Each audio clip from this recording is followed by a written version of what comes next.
ビリビリ、ビリビリ、ガムテープが剥がれる音がするんです。キー、扉が開く音。その開いた隙間から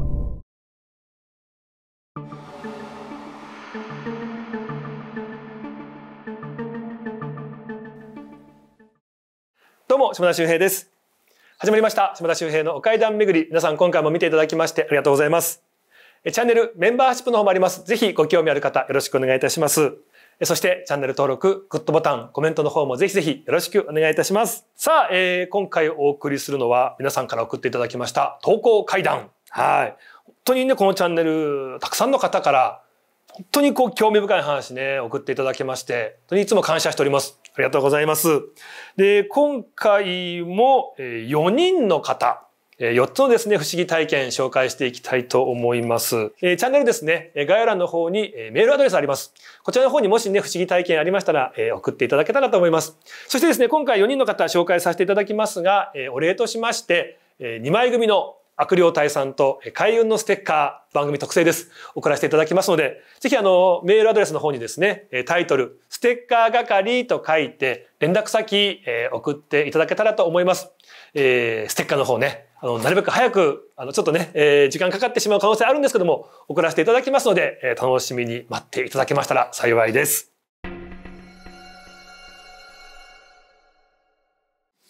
さあ、じゃあもう早速行きましょうかね。もうどんどん紹介したいんで、まずはお一方目、ペンネーム、やずさんという方から送っていただきました。ありがとうございます。これは30年ぐらい前に友人がガチで体験をした話です。仕事の都合で東京の亀有に住むことになりまして、駅までは徒歩5分、6畳一間、風呂なし、そして敷金礼金なしという好条件。家賃はなんと27,000円という格安物件を見つけました。東京のね、亀有、駅から近いですよね。お風呂ないとはいえ27,000円。しかも敷金礼金なしって、30年前でもかなり安いですよね。当時は独身で仕事上一時的に住むだけなので好条件なので気にせずに住もうということになったそうなんです。住み始めてから1週間、ある違和感に気づきました。片開き用の押し入れがあるんですが、その上にある天袋、そこもですね、片開き用なんですけども、起床時毎回そこが少し開いているそうなんです。荷物は少なく、天袋は未使用で一度も開いたことはありません。ねえ。押し入れのね、襖みたいなのがあって、その上に天袋があって、そこもね、一切使ってない、開いたことはないんだけども、毎回少しね、開いてると。天袋。なんで開いているんだろうと不思議に思いつつも、築40年ぐらい経っているんで、立て付けが悪いのかなぐらいにしか思っていなかったそうなんです。毎朝扉を閉めるのが面倒になったので、中を確認せずに扉をガムテープで固定することにしたそうです。その夜、とても寝つきが悪く、目を閉じてもなかなか眠れずに、夜中の何時かわかりませんが、うとうととし始めたその時、体が動かない、金縛りにあったそうなんです。初めての金縛りを経験して動揺している中、目だけ開き、豆電球で薄暗い部屋をなんとか見渡します。ふと、あの天袋が気になり、左側に天袋があるので、こちら側ですね。はい。目をそちらに向けました。ビリビリ、ビリビリ。ガムテープが剥がれる音がするんです。キー。扉が開く音。その開いた隙間から青く光る片方の目玉がこちらを見下ろしていました。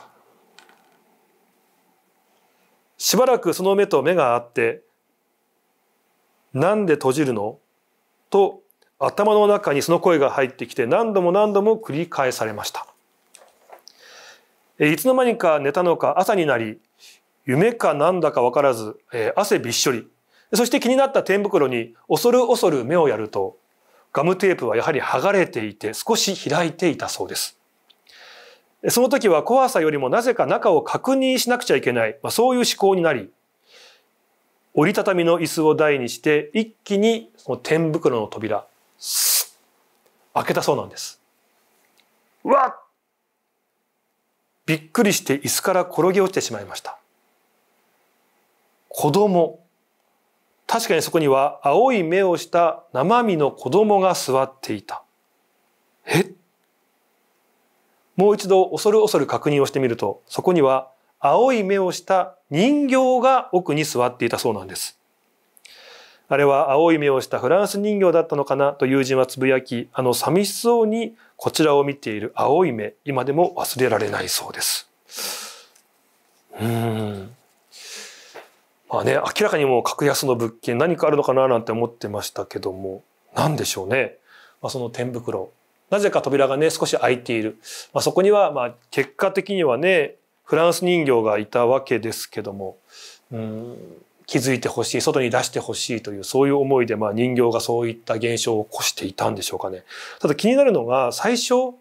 ね、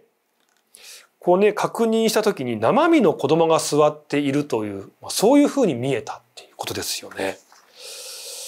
で、しかもね、その人形がなんで閉じるのと頭の中に何度も何度も繰り返し言ってきたっていう。人形と言いますとやっぱり人型でね、いろんな人間の思いなんてものが中には宿りやすいって話がありますけども、何かそこには実際の子供の思いがね、宿っているという人形。でもそれがなぜ置き去りにされてたのかってことですよね。でも、ね、ガムテープを貼ったのにそれが剥がされてね、よほど外に出たい、そういう思いがあった人形なんでしょうね。ちょっとこれね、びっくりしたでしょうけども、ありがとうございました。さあ続きましてこちら、長野県にお住まいの小林さんという方から送っていただきました。ありがとうございます。いつも島田さんの怪談巡り、初耳怪談など視聴させていただいています。ありがとうございます。本日は私が体験したお話、投稿させていただきたいと思いメールを送らせていただきます。私には霊感というものがあるのかわかりませんが、小さい頃から不思議な体験をしてきました。初めて体験したのは3歳くらいの時。朝目が覚めると、外からうちのおばあちゃんの声が聞こえてきました。おばあちゃんが近所の誰かと話をしているようで、笑い声などが聞こえてきて、楽しく話をしてるんだなぁ、なんという感じ。私は布団から起き上がり何気なくおばあちゃんの声のする方の窓を見やりました。うちの窓ガラスは道に面していたため、すりガラスになっていました。周りはブロック塀に囲まれている作りになっているんですが、窓の外に赤い綺麗な着物を着た女の人がうつむきながら立っていたのが見えました。すりガラスになってるんだけれども、窓の外には赤い綺麗な着物を着た女性ですね。うつむいて立ってるのが分かったと。私は子供ながらに、あの人誰なんだろう。着物なんて珍しいな。おばあちゃんはあの人と話をしてるのかなと不思議に思っていました。なぜ不思議に思ったかと言いますと、塀と窓の間に、人は一人入れるくらいのスペースはあるんですが、塀を乗り越えて入るか、家の玄関前からぐるーっと回ってそこに入らない限りは、そのスペース、窓の外には塀がありますんで、そのスペースに入ることはできないんです。しばらくしておばあちゃんが家に入ってきましたんで、私は、おばあちゃん、今窓の外にいた赤い着物を着た女の人って誰？おばあちゃんと今話をしてたよねと聞いてみました。するとおばあちゃんは、何言ってるんだい？そんな人いなかったよ。というので、私が見た光景、そのまま話をしてみるんです。するとおばあちゃんは、どこに立ってるんだい？というので、私が説明をすると、いや、そんなとこ、着物着た人立ってるわけないだろう。だって第一どっから入るんだい？それにそんな大きい人がいたら、おばあちゃんだって気づくよ。と言われたんです。でその時は深く考えていなかったため、誰か、確かにいたのにな、あそこに立ってたのになぜおばあちゃんはいないなんて言うんだろうと思ってたんですが、今になってよくよく考えてみると、あの窓の大きさから言って女の人の身長というのは180センチを優に超える高さだったと思います。私が見たあの女の人は何だったんでしょうか、未だにわからないまま。私はこんな体験がちょくちょくありまして、たまに困惑してしまうこともあります。霊に話しかけられることもたまにありますが、名前を呼ばれても返事をしてはいけないと聞いたことがあるので、呼ばれても知らないふりをしてやり過ごすようにしています。霊とはどのように付き合っていけばいいんでしょうか。もしアドバイスなどありましたら教えてください。ね、謎の身長が高い女性ってなるとね、八尺様とかね、いろいろ考えてしまうんですけども、ね、見てしまうと良くないことがあったことありますが、すりガラスだったから助かったんですかね。ただね、不思議ですよね。謎のね、そのスペース、人一人分入れるかもしれないけれどもね、そこを人が入ってるってなかなか考えづらいですけど。ってなると、外からね、小林さんのことを覗いてたんでしょうかね。なんかおばあちゃんがね、嘘ついてるようにも思えませんから、不思議な存在だったんでしょうか。ただね、この小林さん、やっぱり霊に話しかけられることもあるとか。よく言うのが、やっぱり、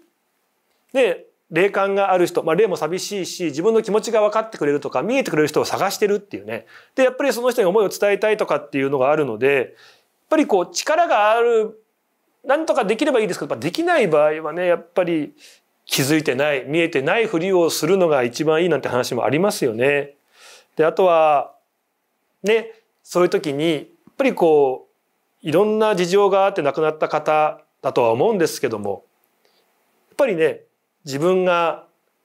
できることって限界があるので、そこで、かわいそうだなと思っても、自分が何とかしてあげたいって思ったとしても、そこはしっかり一線を引いて、本当にかわいそうなね、辛い思いをしたと思いますが、ただ本当に、成仏してください。自分ではすみません、何もできませんが、成仏してくださいっていう、そこはしっかりピシッと一線を引かないと、これお互いのために良くないって話ありますよね。中途半端な優しさって一番辛くなるというか、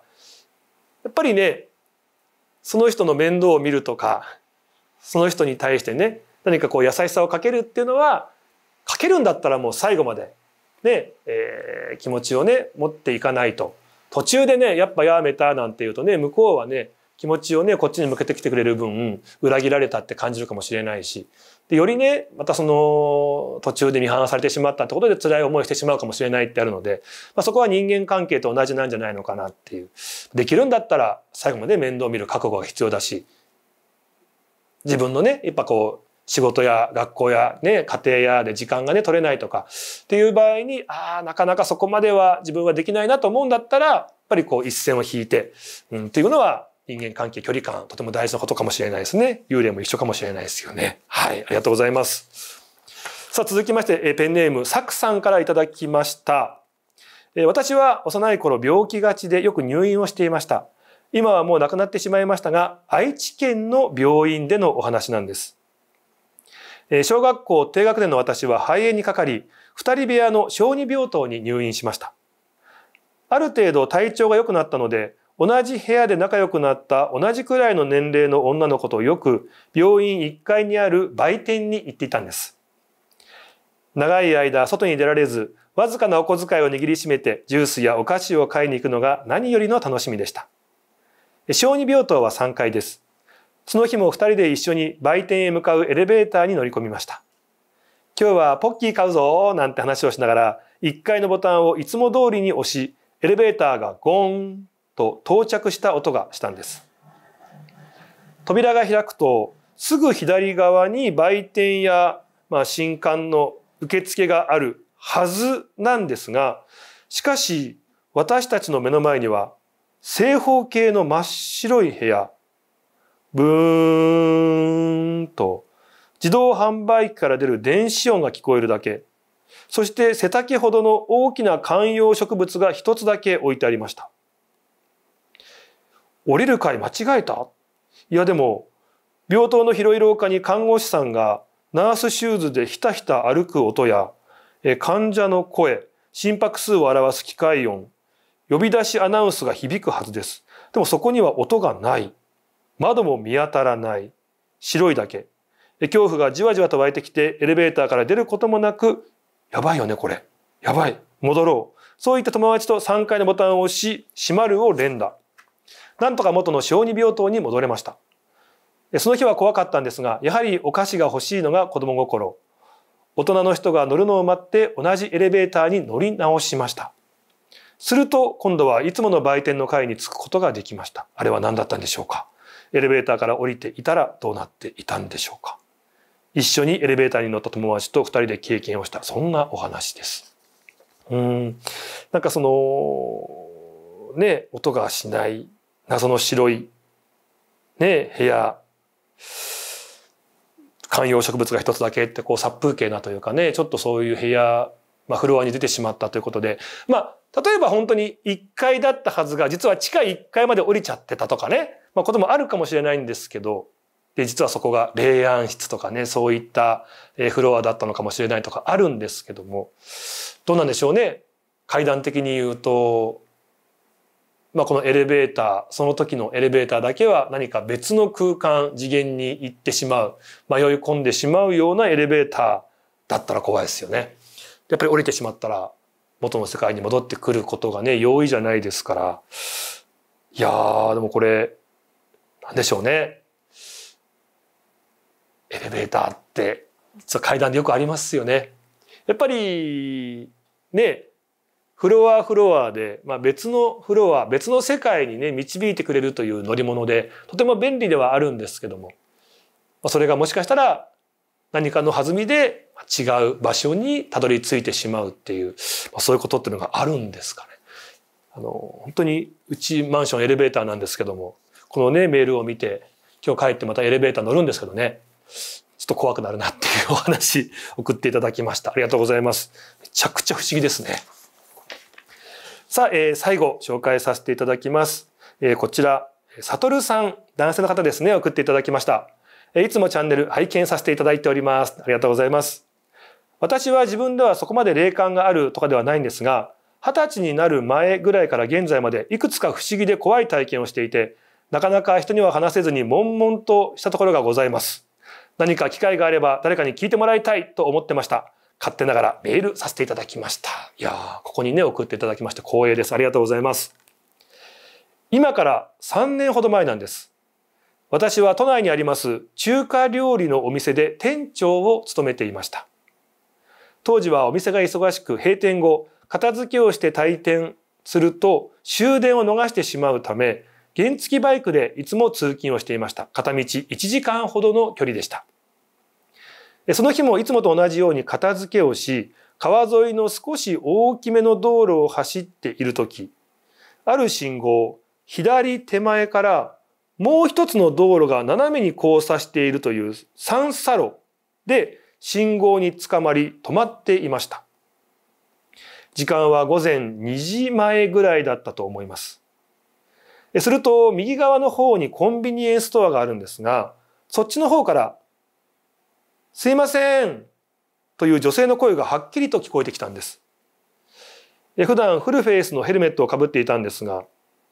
かなり耳に近い位置から聞こえてきました。これポイントですね。最初はコンビニにいる誰かの声かと思いましたが、少し道から奥まった場所にあるコンビニのため、耳元で聞こえるのはおかしいと思い、何か嫌な感じがし、その声には無視をして信号が変わるのを待っていました。とても長く感じられた信号が青に変わりました。急いで発進をした瞬間、左の方からキキッ、車が止まる音がしました。慌てて止まり前を確認すると、普段走り慣れていて何度も通り過ぎている信号なのに、自分の進行方向ではなく、左手前の進行方向の信号を見てしまっていて、自分自身が、その信号をね、見てたので間違えて発進をしていたようだったんです。危なかったですね。次の日出勤時、朝の9時頃に同じ場所を通ってみると全く気づいていなかったんですが、例のコンビニの隣は墓地になっていて、昨晩声がしたのはその方角だったと分かりました。もし声がした時に振り向いていたら何か見えていてしまったんではないかなと思い、翌日からはその道を通らないで通勤するようになりました。また別の日、仕事がかなり忙しく終わるのが遅くなってしまい、雨も降っていて何か嫌な気分になり、お店で少し休憩をしてから帰ろうと思っていた。その時、急にかなりの睡魔が襲ってきて、帰るのをやめてお店に泊まった日がありました。翌日、何気なくニュースを見ていると、主催のオーディションで選ばれ、デビュー間近だった方がバイクの事故で昨晩亡くなられたというニュースが目に留まりました。気になって確認してみると、事故を起こされた交差点というのは、自分が経験をしたあの交差点、そしてまさに同じような時間でした。そして普段通り帰路についていたら、間違いなく自分が通っていた交差点だと分かりました。あの時睡魔が襲ってきて寝ていなければ事故に遭っていたかもしれないと思い、しばらくしてからバイクでの通勤はやめるようにしました。私にとっては忘れられないものとなっています。そうですね。こうデビューもね決まってね、本当にこう夢を追ってこれからっていう時にね、訃報が飛び込んできてすごくね無念だったんじゃないのかなというファンの皆さんもね本当にこう辛かったというねありましたけども、まあ本当わかりませんけどもね、なんかその同じ交差点同じ時間ということで、なんかこの場所というのは何かある場所なんですかね。でやっぱりこう信号をねこう見ていて青になったと思って普通に発進をするんだけども、実はその信号ってのは別の方の信号だったってね、何度も通っている交差点で、その信号を見間違えるなんて普段ないんでしょうけど、なぜかそっちの方をね見てしまって、でこのね悟さんもね、こう無事では済んだんですけども、本当にこう危ない思いになったということで、本当にいろんなことがあると思いますけど、やっぱりこう時間ねやっぱり遅い時、あとは疲れが溜まってしまった時っていうのはやっぱり安全運転して、そういった時ほど何かそういう存在に引っ張られてしまうってことがあるのかもしれないですからね。なんかちょっと今日このメール非常にちょっとこう衝撃的なというかねお話なんですけども、皆さんもちょっとこのメールをね通してちょっとこう休憩取ってみようかとか、ちょっとこう運転する時に疲れてたらちょっとねいつも以上にこう安全運転してみようかとか、なんかいつもよりもちょっとこうねスピードゆっくり走ってみようかとか、なんかちょっとまた一つ気を引き締めるっていうね、なんかそういうきっかけにしてもらえたらなというふうに思います。やっぱりこう安全でね元気でいることが一番ですから、ぜひ皆さんこれからも安全でね無事にですね、このチャンネル楽しんでいただけたらと思います。お願いいたします。さあというわけでね、今回紹介させてもらいました4人の方ステッカー差し上げます。ぜひ概要欄にありますアドレスの方にですね、タイトル件名のところにステッカー係というふうに書いて連絡先送っていただけたらと思います。首を長くしてですねステッカーの方待っていただけたら幸いです。ありがとうございました。というわけで、今回もね素晴らしいお話たくさん送っていただいて紹介させていただきましたが、皆様ですねもし不思議体験ありましたらどんどんこちらの方に送っていただけたらと思います。よろしくお願いいたします。以上、下田修平のお階段巡りでした。ありがとうございます。